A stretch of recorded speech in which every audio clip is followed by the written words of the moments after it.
The candlelight danced softly, sending quivering shadows over the dining table. A single rose, its petals beginning to droop, rested beside a full glass of wine, untouched.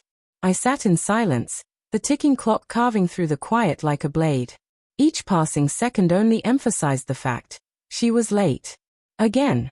Tonight marked our 10th anniversary, a night I'd spent weeks preparing for, and yet it felt like it was unraveling before it had even started. My phone buzzed.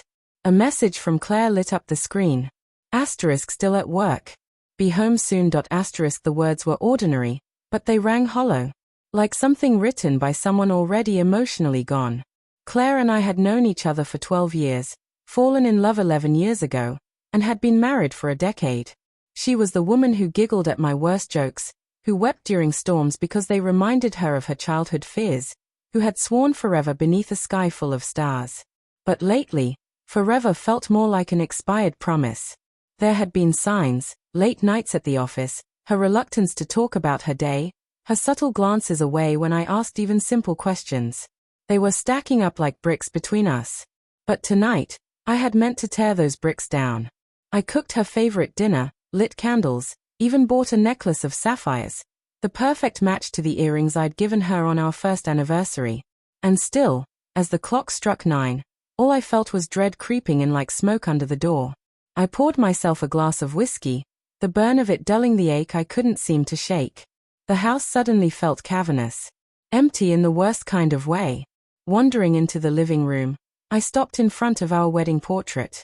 Claire's smile in that photo, genuine, joyful, open, felt like it belonged to someone I no longer knew.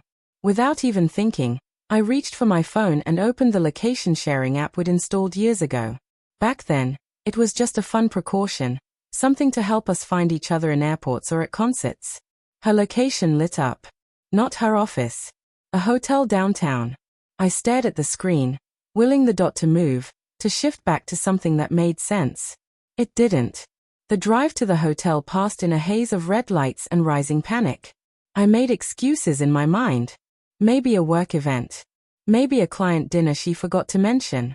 Maybe I was just overthinking everything. But deep down, I already knew.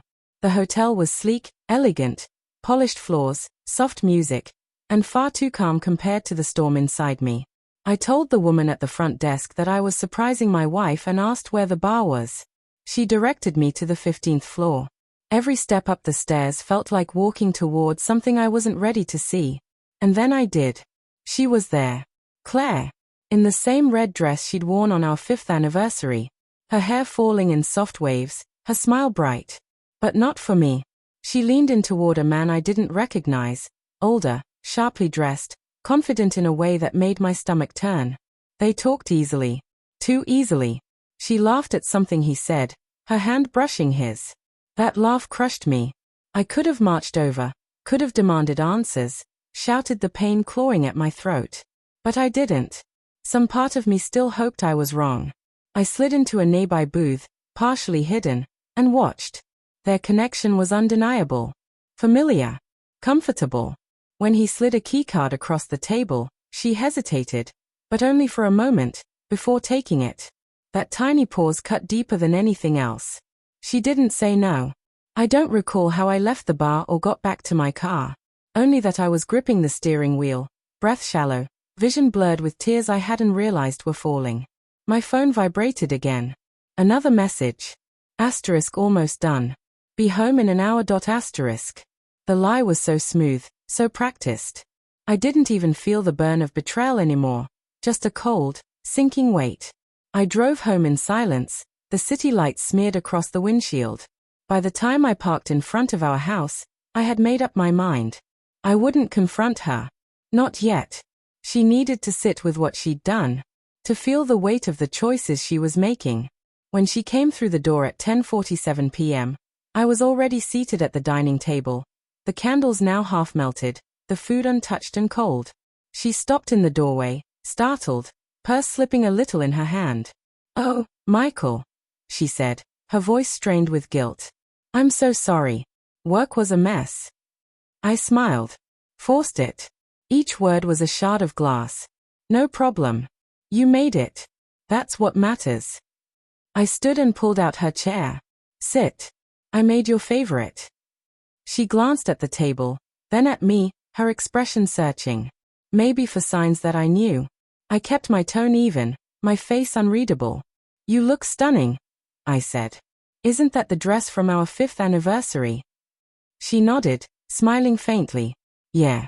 Thought I'd wear it again. We ate. Or rather, we pushed food around our plates, exchanging small talk that felt scripted. I watched her. Every glance, every nervous touch of the fork, every flick of her eyes toward her phone. The necklace I had bought stayed in my pocket, its meaning now too painful to offer. After dinner, I opened the bottle of wine I'd saved. She agreed, though her attention kept drifting to her screen. I told her I'd be right back and walked toward the bathroom. Instead, I went to her office. Her laptop sat there, unlocked with the password we'd chosen together, our wedding date. Her inbox was open. She hadn't even bothered to hide it. Message after message between her and the man, David. The same man from the bar. Flirty. Personal. Frequent. One from today stood out. *8:00 p.m. at the Meridian. Don't be late. My hands trembled. It wasn't a work meeting. It hadn't been for months. Everything I'd feared, every suspicion, was laid bare in digital ink. But I didn't scream. Didn't cry. I simply closed the laptop, returned to the table, and poured myself another glass of wine, my face calm, my heart in pieces. Promises and plans had become nothing more than quiet betrayals, small, at first, almost unnoticeable, then growing bolder, more careless. I had printed every email, each word like a cut, and slipped them into my jacket pocket. When I returned to the dining room, Claire was calmly sipping her wine, her expression unreadable. Everything okay? She asked. Perfect. I lied. Just needed a moment. That night, as she slept beside me, I stared at the ceiling, unable to silence the echoes of those messages. My mind replayed the vows we had spoken, the life we had carefully crafted, the nursery we had painted for a child that never came, the lazy mornings spent wrapped around each other, laughing over nothing. Where had we gone wrong? Was I the one who drifted away, too buried in work to see her slipping? Or had she been looking for something I could never provide? The doubt gnawed at me, but beneath all the questions was one certainty. I couldn't pretend everything was fine. The next morning, I called in sick. Instead of heading to the office, I drove to a quiet coffee shop, my thoughts sharp with purpose. I wasn't planning a confrontation filled with shouting or desperation. I wanted her to see what she'd done, to sit with it the way I had. I spent the day collecting more than just the emails. I found the text messages, reservation records, even a blurry photo I'd taken the night before, Claire at the bar with David. By the time I returned home, I had built a file, a narrative of deceit too solid to deny. Claire stepped into the house just as I finished arranging everything on the coffee table. Her eyes immediately found the folder. "What is that?" she asked, voice thin with fear. "Sit down," I said, my tone calm but firm. She obeyed, hands clasped in her lap as I opened the folder and laid the emails out like playing cards. Her face went pale as she read them. "Michael, Don't lie to me again," I said sharply. "I was there last night. I saw you with him at the Meridian." She gasped, her composure faltering, though she didn't cry. "Not yet. It's not what you think," she offered. "Then what is it?" My voice cracked with everything I was trying to hold back. "Tell me why you were smiling with him. Why you took his hotel key.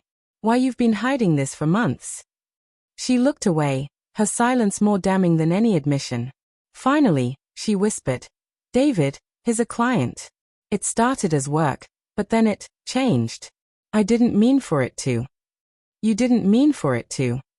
I laughed bitterly. "You met him at a hotel. You wore the dress we picked together. You lied to me on our anniversary." "I know," she said, the tears finally coming. "I was lonely, Michael. You were always working and Don't put this on me," I snapped. "I loved you. I planned that night to remind you what we have, and you were with him." She reached for me, but I stepped back. The room seemed to shrink, the air thick with everything unspoken. I turned away, trying to hold myself together. "I believed you," I said. Every excuse, every late meeting. I trusted you, Claire. And you destroyed that. She asked me what I wanted her to do. She was willing to end it, she said, willing to do anything. I looked at her closely. The woman I had shared my life with was still there, but altered, distant. Betrayal had changed her face, and mine too. I'm not making any decisions tonight, I said. But I want you to know what this feels like. I picked up the folder and walked to the guest room, locking the door behind me. For the next week, I kept my distance. She tried to talk, tried to explain, but I let silence weigh heavy on her. I needed her to sit with the damage she'd done. Quietly, I met with a lawyer, not to file anything, not yet, but to understand what options I had. I even left a message for David's assistant. Claire's husband knows. I wanted him to feel that cold certainty too. On the 8th day, she found me in the kitchen, her face drawn and tired. It's over, she said. I told him. I want to fix this, Michael. Please. I looked at her, really looked. A part of me still longed to believe we could recover. But rebuilding something so broken wasn't as simple as saying sorry. I reached into the drawer and pulled out a small box, sliding it across the counter toward her. Inside was a sapphire necklace. I bought this for you, I said. For our anniversary. I wanted to remind you of us. But I don't know if we can go back. She picked it up carefully, her hands shaking. I'll do whatever it takes. Therapy. Time. Anything. I nodded, my chest heavy with uncertainty. We'll try, I said. Not because you want to, because I need to see if trust can come back. The way ahead was unclear, filled with hurt, but also the possibility of healing. I didn't know if we would make it. All I knew was that I would always remember that anniversary. The night I waited alone, expecting love, and finding only silence.